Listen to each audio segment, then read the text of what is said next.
Hello, boys and girls of Credit Union Land, and welcome to episode 67 of the CUInsight Experience. This episode is brought to you by our friends at PSCU. As the nation's premier payments CUSO, PSCU proudly supports the success of more than 1,500 credit unions. My name is Randy Smith. I'm one of the co-founders of CUInsight.com, and it is my job on the show to have conversations with the best and the brightest of the credit union community. I get to pick their brains and see if we can't find a few nuggets that we can all learn from.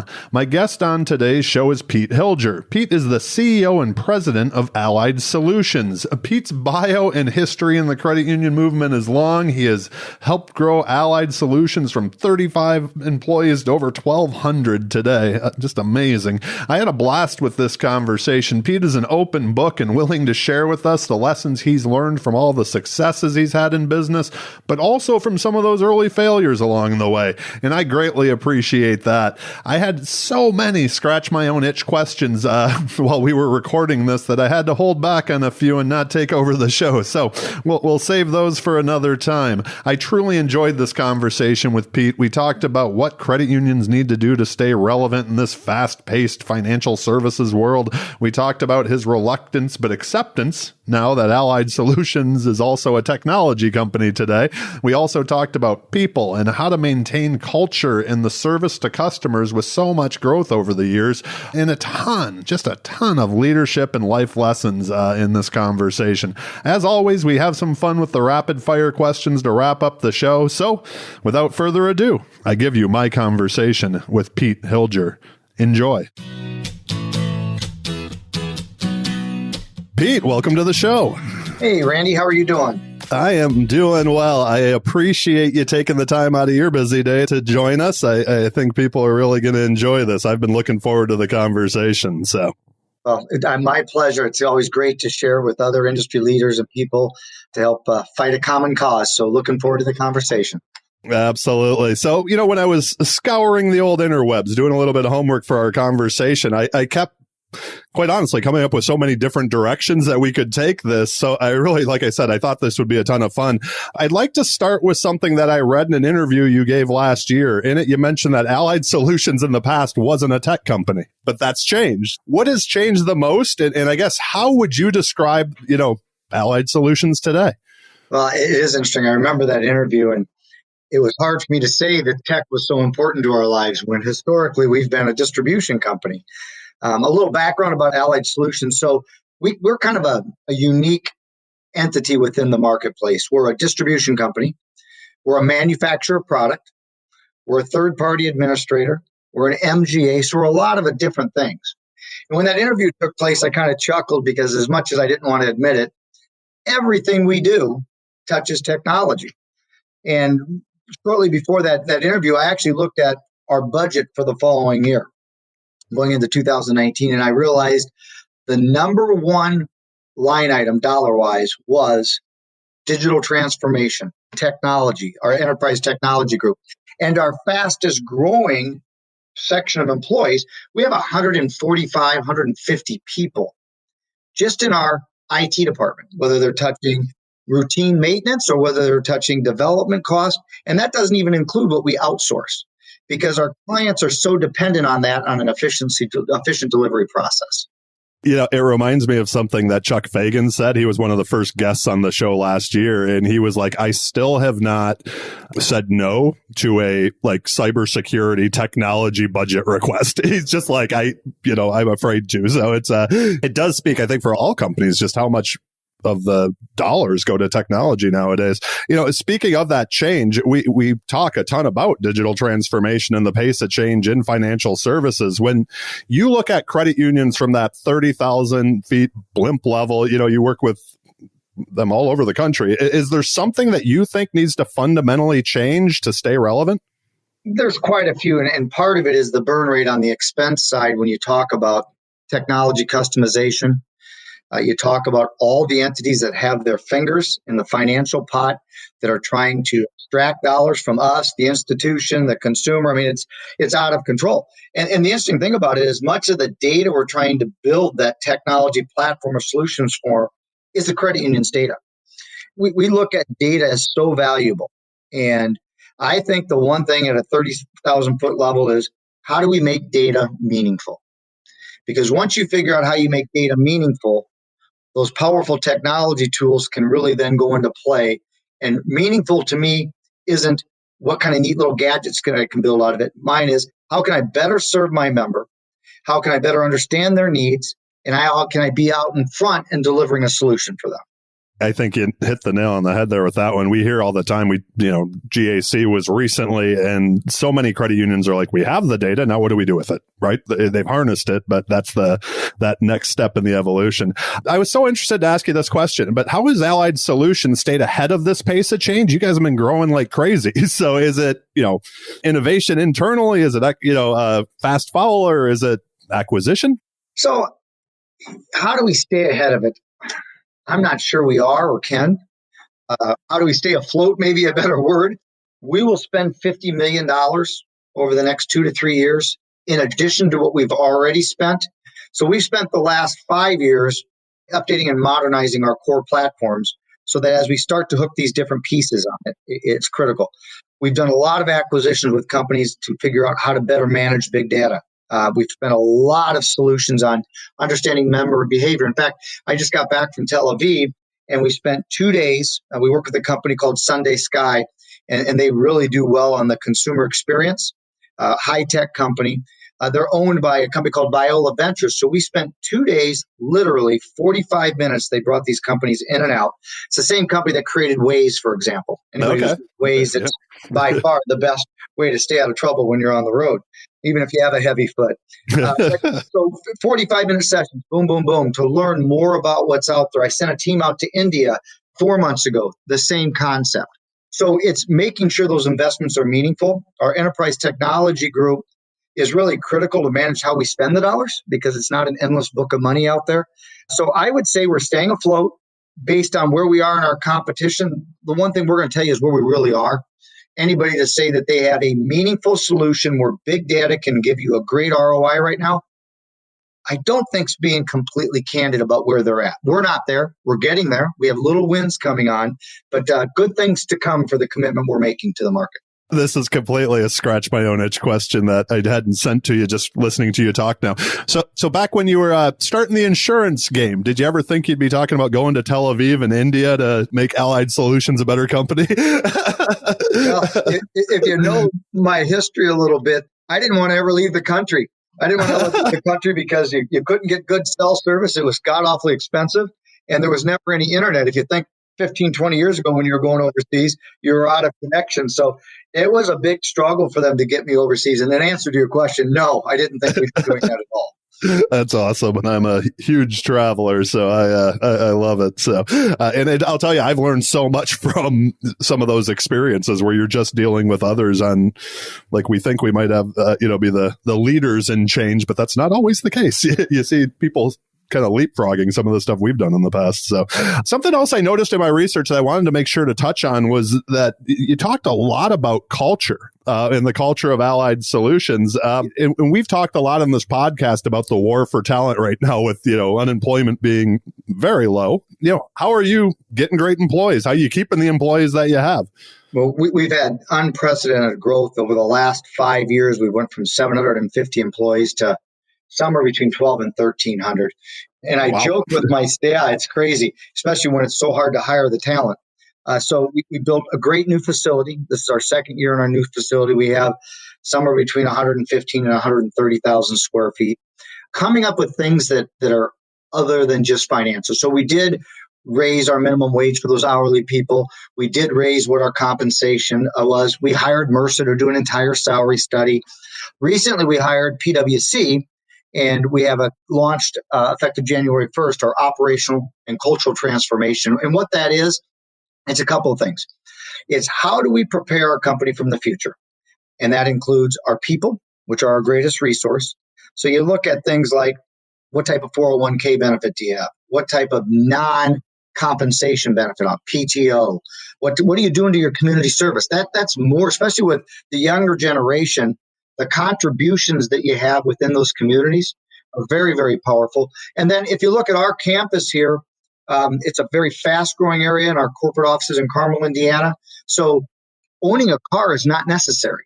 Things like free parking when you do own a car, huge value. And remember, we have a culture issue that transforms not just here in Carmel, but we have a large group of people in St. Paul, a large group of people in Dakota Dunes, South Dakota, and a large group of people in Plano. So understanding that and paying the amount of money you need to do the research, to come up with valuable solutions for the masses is a challenge, but it's something we're extremely focused and committed to. To me, that you just mentioned the word challenge. I mean, again, from the old interwebs, when you started, 35 people.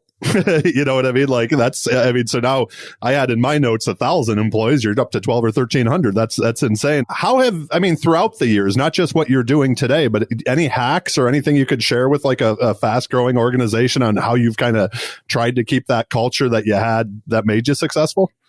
Well, you mentioned 35 employees many years ago.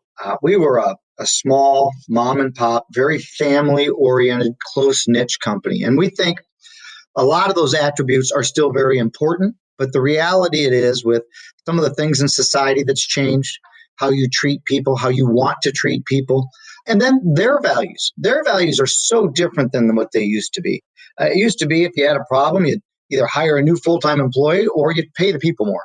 And that's not quite how it is. So what we're trying to do is make a much better work environment, create a culture of compromise, a culture of hearing and listening, and quite frankly, a culture of understanding all people's values and interests. And so I think from a recruiting standpoint, and I laugh at our HR department, because back when we had 35 employees, we had like a quarter of an HR person. Right. Yep. I think now we have 15 or 20 HR people that you have to have. They are just really engaged. Social media is huge. And just working through that process, it's complicated. You are in a very competitive market to hire people. So your solution can't just be add. You got to create that technology piece to get your capacity up so you can do it more efficiently with, quite frankly, the same or less people. Yeah, it's funny you say that. That was a mistake I know we made early on at CUInsight was as you got busy, you just added. Yeah. You just added more people. And then all of a sudden you're like, we're not doing more of what we need to be doing just because we added more people. So something else you mentioned there that's come up over and over in the past year is that hearing and listening, is being that important trait, that I think a lot of the successful leaders that have been on the show have had. So very cool. Last question in this section. If you break out the crystal ball for me, we were to sit down a year from today. What are you most proud that Allied Solutions has accomplished in the coming year? Well, keep in mind that our parent company is a Fortune 500 company, large insurance company. And in the insurance world, you live by one commitment, and that's the promise to deliver. In other words, pay claim, right? Because the value of insurance becomes when you need it. And so I'm very proud today, but really what we're doing, both from a compliance, a regulatory standpoint, but really consumer advocacy is huge for us. We have looked at all of our products. We continue to evaluate under our new product development, which is a huge part of Allied's past and future success, is really ensuring that the product that we bring to the table, first and foremost, has huge consumer value to it. It's in compliant with all the known regulations and as many as the unforeseen ones as you can have out there. And I think that protects our brand. I think it gives our people pride in doing the right thing. And I think that we have done that in the past, but the focus level on doing that today and in the future is higher than ever. So I think that's probably the most thing I've been proud of and where I look forward to this organization going to in the future. That's pretty cool there. To move on to the second portion of the show, it's the leadership, the life hacks. I think for most people, this is the favorite. So you get to learn some new stuff. What inspired you? You mentioned family business, basically, to take the gig, to continue down that path and become the president and CEO of Allied. It was funny because I went to the military, got out of the military after 4 years, had a top secret clearance. And so one of my older brothers said, hey, we should start this shredding company and we'll market you and your top secret clearance and it'll do great. Undercapitalized company, a lot of hardworking people. Long story short, just didn't work out. So I actually started out at Eldridge back then, which Allied's have evolved into, as a service rep. So to this day, I still see a lot of our clients and their CEOs. And now I'm a CEO and we're talking about all the old days where I used to service and train and do all of that. And so as we grew, I really felt there were things that I could make a much bigger difference in. And my mother, as a side note, founded the company back in 1977. In 1990, my brother and I bought it from her.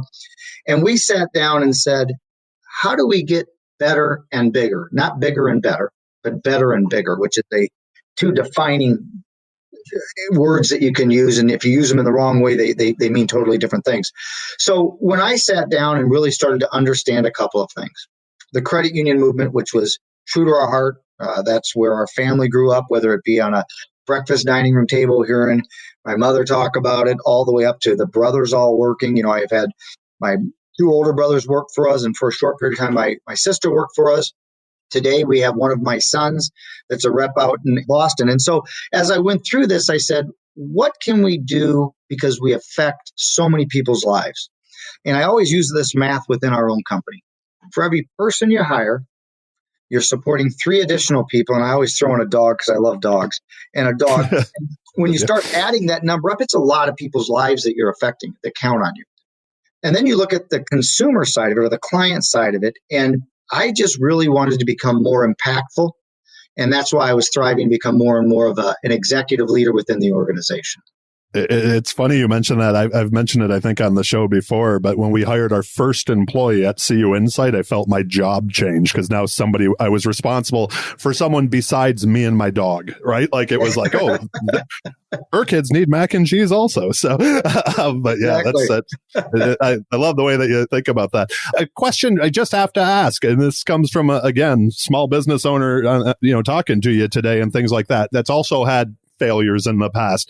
Did you take anything away from, the shredding business that, like, when you look forward, you're like, that mistake actually helped me, or that, I don't want to say mistake because you learn from it, right? But like, you know what I'm saying? Like that not working helped in the building of Allied, let's just say, or something of that nature.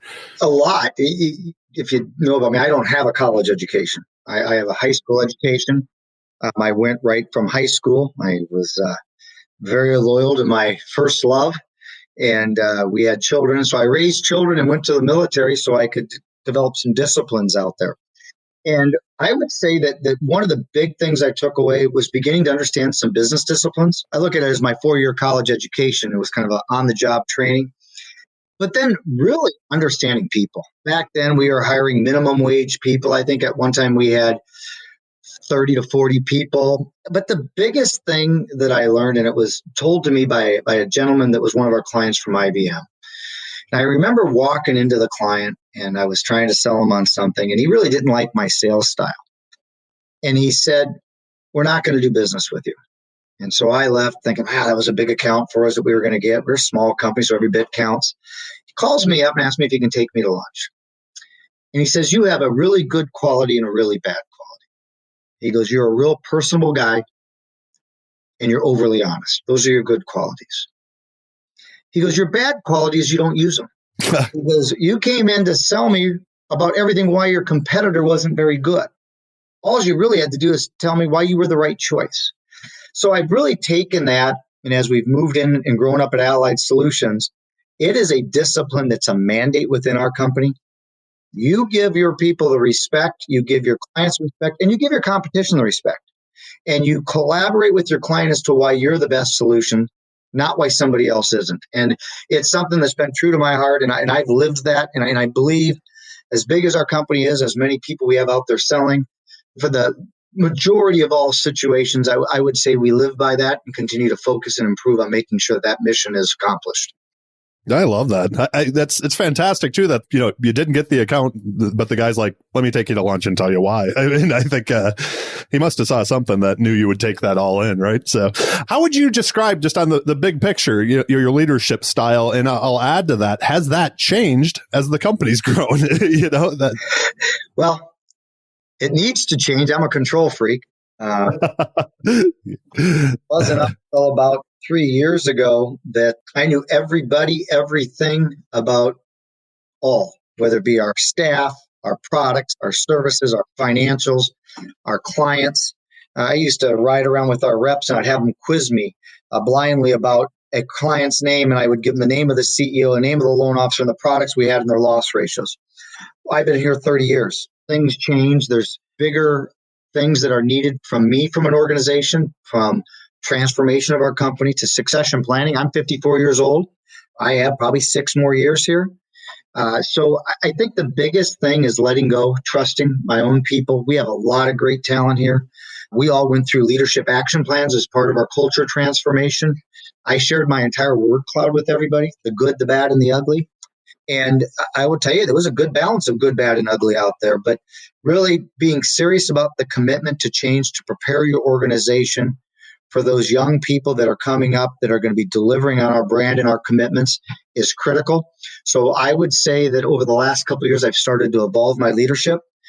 We've really invested in our people, building more and more of our bench strength, and then making sure that through failure and success that we give these people who are extremely smart and very valuable to our company the opportunity to be successful. That is an interesting thing. At CUInsight, we hired our first CEO. So as a founder, having to let go a little bit is something. And that I heard something just recently at a conference. I was at dinner with a CEO of a credit union who, talking about succession planning, only has a few years left before retirement. And I guess if you want to say the hand-picked successor, he's like, one of the big questions is, what is he willing to let go when he has to look at it from the top, right? Because they're a little worried that he might hold on to too much, So it's an interesting process to go through. I would say that. One of my favorite questions, is there something your team at Allied Solutions has heard you say so many times they can finish your sentence? Yes, it is. And it is, our success or failures drip down to the lowest person within our organization to the highest person within our organization. And it takes us all to really perform at the highest level so that we can feel good the next morning we wake up that we did it for the entire organization, not just for us individually. And I think that would probably be the number one. The other one I say, and then my field would really echo this. Well, that's great you sold that today, but go sell more. And that would be the other. That would be the other pressure point that they could finish sentences for me. I love it. A question I added this year was that, when I was doing the podcast last year, a lot of people talked about having to make that difficult decision. I think we've all had to do that. What I was thinking about this, preparing for our conversation, with the pace of change, with how much you've grown, I'm sure there have been times that you had to make a decision that maybe everybody else didn't see the value, I guess. Is that something you always had inside you, or to be able to do that? Or is it something that you kind of cultivated over your career? I think that the military, with the job and the role that I had there, probably gave me a lot of really sound foundational decision making. I enjoy making good decisions that make people feel good, although I don't necessarily enjoy making decisions that are either controversial or not in light of making somebody feel good. I have no problem making decisions. I don't, whether it be shutting down a division within our organization, shutting down an office. We do it the right way, though. We definitely blend in a huge dose of the human factor, because regardless if you're making a decision that's positive or negative, you're always judged, so you might as well throw in good or bad. You want to have that human factor as part of one of the leading attributes when you're making those decisions. You mentioned something that I think is so tough for a lot of leaders, right? But that idea of like shutting something down, like if not getting married to an idea, if it's not working anymore. I mean, I know in our past, we've hung on to things a little bit too long where you're like, right around the corner, it's going to work. No, just put your energy someplace else, right? So when you think back to earlier in your career, is there a mistake that you made, or, just one that you see young leaders make often? Oh, probably a lot of them.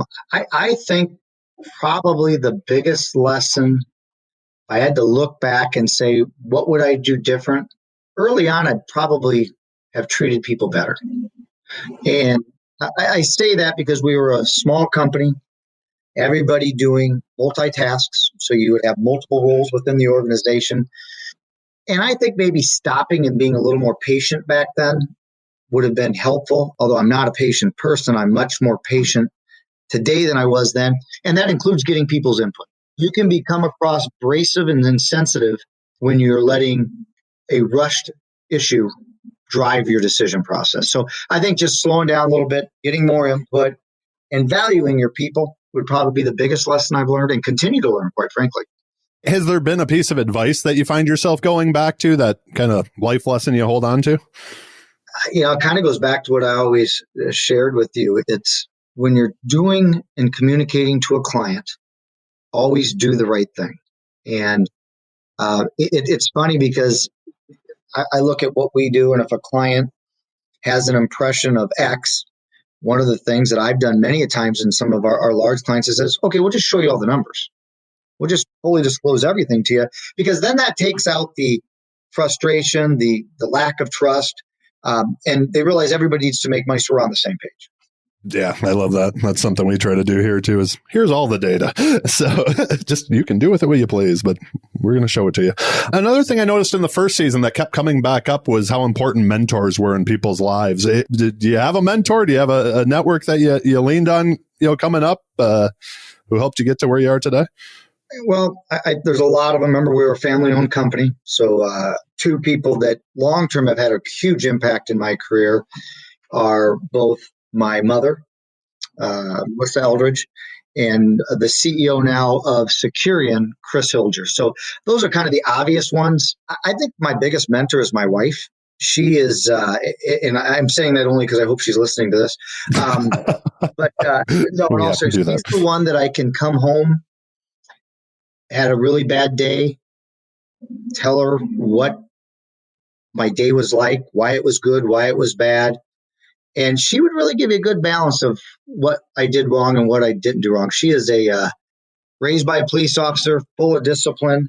And so she's my balance. And she's also my person that I can be really frustrated with and say things I wish I wouldn't have said, but realize that after the conversation's over, that she's still my wife and my best friend. She's still your wife. I love it. That is a beautiful thing to find a partner like that. That's for sure. Was there ever a point in your career where, again, I'm so intrigued by the growth of Allied Solutions over the years, where you just felt like a little bit lost, that you're just like, what are we doing? And how did, I guess, if there was, how'd you work your way through that? Well, there was two real areas where we, as an organization, transitioned and pivoted. One day I woke up and I said, we're so single focused and really narrow minded in where our revenue is generating. It's in one industry. The industry is consolidating. And I was really torn about what to do. And in our organization, about 43% of our revenue is generated from the credit industry, and the rest of it's generated from other financial institution marketplaces. And the interesting thing, I had a CEO one time come to me and said, Pete, one of the products we have when I say this is collateral protection insurance. It's CPI. And he said, don't live and die CPI. And I remember going back home and sitting down with my business partner at that time, Chris, said, we got to diversify. We got to diversify now. And we did. And back then, I want to say 87% of our revenue was credit union based. And within this period of time, it's 42%. And we're so committed to the credit union market. But having that diversification also does one thing that if you don't have it, you get a little blinded. We understand the big picture. We understand the banks, the finance companies, the mortgage companies, the utility companies, because we touch all of these. And we understand the big picture, and we can apply those lessons learned to our core markets. And so I think that is a big advantage we've had when we've made those decisions. And it was a hard choice because back then we were basically a credit union company only. And that was believe it or not, that was in the late 80s. Okay. Yeah. So there's been a lot of consolidation since then. That's for sure. When you take a look at your typical workday, what does it look like for you? And a little fun. What's the perfect workday look like for you? Well, just so you know, not being in a hotel would be nice, but I spent about 45 days at home in 2019, 178 days in hotels. So a perfect day for me is getting up around 5 o'clock in the morning, being able to spend the first hour of my morning catching up on stuff that I want to catch up on. And fortunately or unfortunately, my hobby is my work. My life is my work. And getting that balance is a struggle. But I'm committed to making sure that I understand and do the right thing. So having that quiet time in the morning is very good. And then I've learned that when I'm at an airport, and I don't take advantage of flying a private jet, I fly commercial. And I say that only because sometimes I wish I didn't. I'm on the plane 300,000 miles a year. But I literally have found a way to enjoy that piece of the travel because you get a lot of work done. And if you just isolate yourself from all the busyness, you actually have a mobile office. What I enjoy the most is when I am in the office, though. And I make a point of walking around the office and just seeing these beautiful faces of people that I've watched over the years really enjoy coming to work. And when I have the opportunity to do that, and I have the opportunity to network with my leaders and management team, that's a really good day for me. Things go in groups, right? You usually have groups of time where that's really good, and then you run into, they come in threes, right? Problems that you deal with. But in a perfect day, that's a combination of being on the road and in the office, but it's a lot of fun. You talked about the struggle for balance. What do you do to recharge outside of work? What is the work-life integration? You've mentioned your wife. What does that look like to you? Well, she's made the commitment that we'll become even better friends when I retire. She'll get back to knowing me. I chuckle, but we do spend time together. And we have 4 kids. I have a 36, a 35, a 31, and a 30-year-old. So one of the great things is she's been able to travel with me a lot over the last 5, 6 years. Plus, we had a dog for a while, so that was like having a little kid. But boating is a huge hobby of ours. We love the water. It's tranquil. We can go out and get away from everything. We're huge hockey fans. So we'll take on a weekend. We'll get on the boat on a Friday. We'll go up there and watch a couple hockey games. And just in the morning when you wake up with that cup of coffee, looking over the water and its tranquility, and just having that one-on-one time is a lot of enjoyment for me. What's your hockey team? The Tampa Bay Lightnings, and I'm upset with them. I'm not shaving right now until I'm not, notice I've got a little scruff on me. I'm not shaving until I start playing better. Oh, I'd like to say I am a born and raised Detroit guy for the first 30 years of my life. So we got Yzerman back, but so far he hasn't turned anything at the Red Wings yet. So from your Tampa, right? Exactly. Okay, on to the last part of the show. The rapid fire questions. The questions are rapid. Your answers do not have to be. What were you like in high school? And do you remember the first time you got into memorable trouble? I was a bad kid. Awesome. So I wasn't good in high school. So what I remember is I was a bad kid. Do I remember when I first got in trouble? Yeah, I do remember when I first got in trouble. I used to think it was fun to go to school simply to walk in the door and then decide I was going to find the unique way to walk home and skip the entire day. And yes, it's probably way too much information, but I'm an open book. And I remember going home and I had talked somebody at a liquor store to buying me a 6-pack of Little King Cream Ale. I sat down at our apartments. We were a pretty poor family when I grew up, and I was drinking my second Little Cream Ale. I remember those things were little 7-ounces. And I heard this noise behind me, and I looked behind me, and it was the truant officer of at your the house. high school. Oh, yeah. And he very nicely took the rest of the beers away and said he'd already contacted my mother. My mother raised as my father and mother divorced a long time ago when I was 2.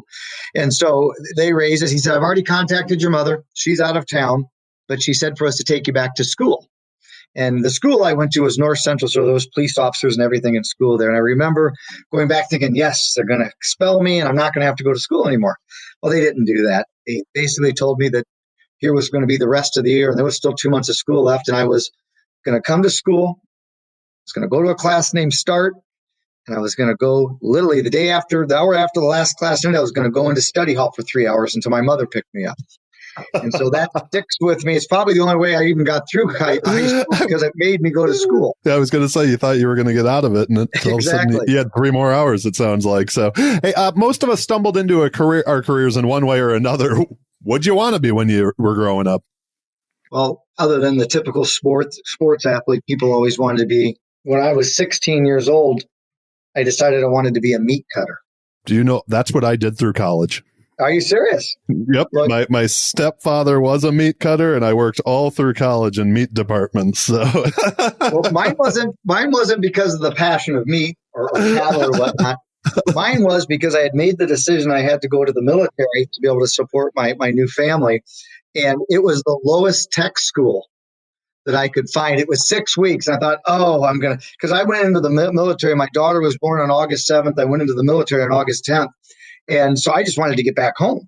I ended up taking a test and they didn't let me. I ended up going to a 52-week tech school for crypto technology. So it didn't work out that way, which probably is for the best. But weird way I wanted to be a meat cutter. That's fantastic. Do you have any daily routines that if you don't do, your day just feels off? If I don't work out every day, I feel really off. I'm a person that works out in the evenings to work out my stress. I have to have a workout that drains me, both from doing any type of lifting, but really the cardio and the sweating it's just a great relief for me. If I don't do that, I feel it the next day. Do you feel it? What's the workout? Is it weights? Is it? Little bit of everything. I do a lot of wall planking, a lot of core planking out there. And so cardio is obviously an important part. And then you got to keep your body somewhat strong and your bones strong. So a little weightlifting works out. Probably my least favorite, by the way, but I have to do it. But you do it. The random question. What's the best album of all time? That one you can listen to without skipping a song. Best album of all time was Tom Petty and the Heartbreakers. Tom Petty rocks. I actually went to his last concert before he passed away. And there was a great story and a bad story when you listen to his singing. Joe Walsh was singing as the kicking off the concert, couldn't understand a word the guy said. Tom Petty came, and every one of his songs, I don't remember the exact album name, but I'm just a huge Tom Petty fan, and it had been my favorite album, a favorite group, and continues to be just a great stress relief. And if you listen to the words, pretty cool guy. Absolutely. Poet. I'm a reader. Jill and I have a stack of books in our house that have been recommended to us over the years that continues to grow because of this podcast. Do you have a book that you've either gifted other people or you just think everybody should read? Well, again, I mentioned that my wife and I are huge animal fans, and I think it's called Running in the Rain, I think is the name of the book. That when we lost our dog, anybody who's lost a dog knows, especially if you have to put he or she down, it's a very difficult path. Now the movie's out there, but I read that book. My wife read that book, and we give that book to anybody who's lost a loved one related to a pet. It's kind of neat to really understand the thought process and the value of an animal in your life. So that's probably my favorite book. I'm not a huge reader, but I would say that's probably by far my favorite book. I have not read that book. I have an older dog myself that is starting to slow down, and I'm just like, this is just gonna suck. So he's been with me through a lot. So as you've gotten older, what's become more important to you? And my favorite part of this question, what's become less important? I would say as I've gotten older, I'll answer the less important part first. I would say that I don't need to know everything anymore. So when I was younger, I used to pride myself in knowing everything, both personally about my life and those around me, my loved ones, and then professionally. So I think that's probably the least important thing. I would say that my legacy is somewhat important, but more important than that is what condition is this company from a professional standpoint going to be left in when I walk out the door? I want it to be better. I want the successor to be better than me. I want the company to grow better. On a personal basis, joked around about it a little while ago, but I really wish I may have taken the time to smell the roses a little better. What I'm looking forward to, I'm going to smell them. I'm going to get to enjoy my wife and my children more. I've always put work first. As I transition over the next 6 years, that's going to transform itself. And I'm probably the most excited about that one. I really want to spend time. Family is so valuable and important. And I probably would say that I probably have not given it the focus and the energy over the years that I should have. Well, there is still time, my friend. There's a question that I didn't send you. When you hear the word success, who's the first person that comes to mind? God, people are going to hate me for this answer, and I probably shouldn't even say it, but I'm going to Donald Trump. Tell me why. Well, I'll tell you why, especially lately, but the guy's gone through a lot of adversity, and who knows what the truth is about. I think I know him pretty well in studying what he does, but the guy does a lot of great things for a lot of people. He has his own problems out there, but he's not afraid to make the hard decisions. He's simply just not. And I think that if you are afraid to make hard decisions, you're not being honest and upfront to the people that count on you. I think that I couldn't imagine ever going into politics today. I don't care if the left or right, it doesn't make any difference. At the end of the day, the guy's done a lot of good things. He's made a lot of money for himself and people. And I know there's a lot of bad things about Donald Trump. So he would be one. Probably the one even on top of that would be my mother. She raised, I love it. Yeah, she raised 4 kids on her own, never took $1 of child support. started a company back in the 70s that, quite frankly, was not real fair to women. And thank goodness we've evolved in a society where we respect all and we don't have those type of things in our lives anymore. But she was just a bulldog. She raised us. As I said, we started out poor. She became very successful. And the one thing she always had was just a great smile and a wonderful outlook on life. This may not surprise you, but the number one, the most popular answer to that question on the show, Mom. Yep. So then you can get rid of the Donald Trump one if you'd like, but that's a true story too. Hey, no, it's I appreciate like everybody's their feedback, and I love the most important part to me on that question always is why. Right? Like, because why we all define success differently. So it's fun to find out the why there. Pete, again, thank you for taking the time to be on the show, share your story. My last question for you, do you have any final asks or final thoughts you'd like to share with our listeners? Well, specific because we're talking about the credit industry here, man, get focused. You have a lot of challenges ahead of you, but you also have a lot of great opportunities. I see today where there's, in some cases, a lack of wanting to get really engaged in the day-to-day operations. There's a lot of risks around the corner right now. And when I look at what I see as an area that I think people, the big data, that's the hot buttons, non-interest income revenue, that's great. Man, protect your brand. Protect your brand. Invest in the tools and the partners that you have, whether it be cybersecurity, info security, consumer value, reputational risk in general. Keep your head up high and make sure you're looking around the corners because there's dangers everywhere. Oh, thank you. That is the perfect way to wrap up. We'll link to everything we talked about today in the show notes. If people have additional questions, what is there a preferred way to get a hold of you? The Twitter machine, LinkedIn, email? Email, cell phone, it's all out there. It's all out there. All right, we will link to that. We won't give out your cell phone number, but we'll keep that private for you. I thank you again, Pete. I hope you have a great day. Awesome. Thank you, Randy. Appreciate it. Take care. Before we go, I would like to thank you, our listeners, for taking the time out of your busy days to sit down and listen to this conversation with Pete and I. I'd also like to thank Pete for making the time while he was on the ground and wasn't on an airplane. And I thought I flew a lot, flying 150,000 miles last year. He more than doubled me up. And a big thank you to our sponsor, PSCU. Make sure to click on their link in the show notes and give them some love. See everything they have going on. Also, we are on all the podcast players out there: Apple, Spotify, Stitcher, iHeartRadio.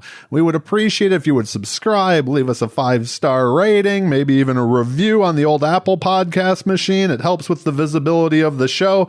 And if you don't think we're worth 5 stars, forget that I asked. Just reach out to me directly and let me know how we can improve. And don't forget about the CUInsight Experience podcast book list. You can get your next book recommendation delivered by Amazon right to your door. And the recommendations all come from the guests on our show. Thank you again for listening and have a great day.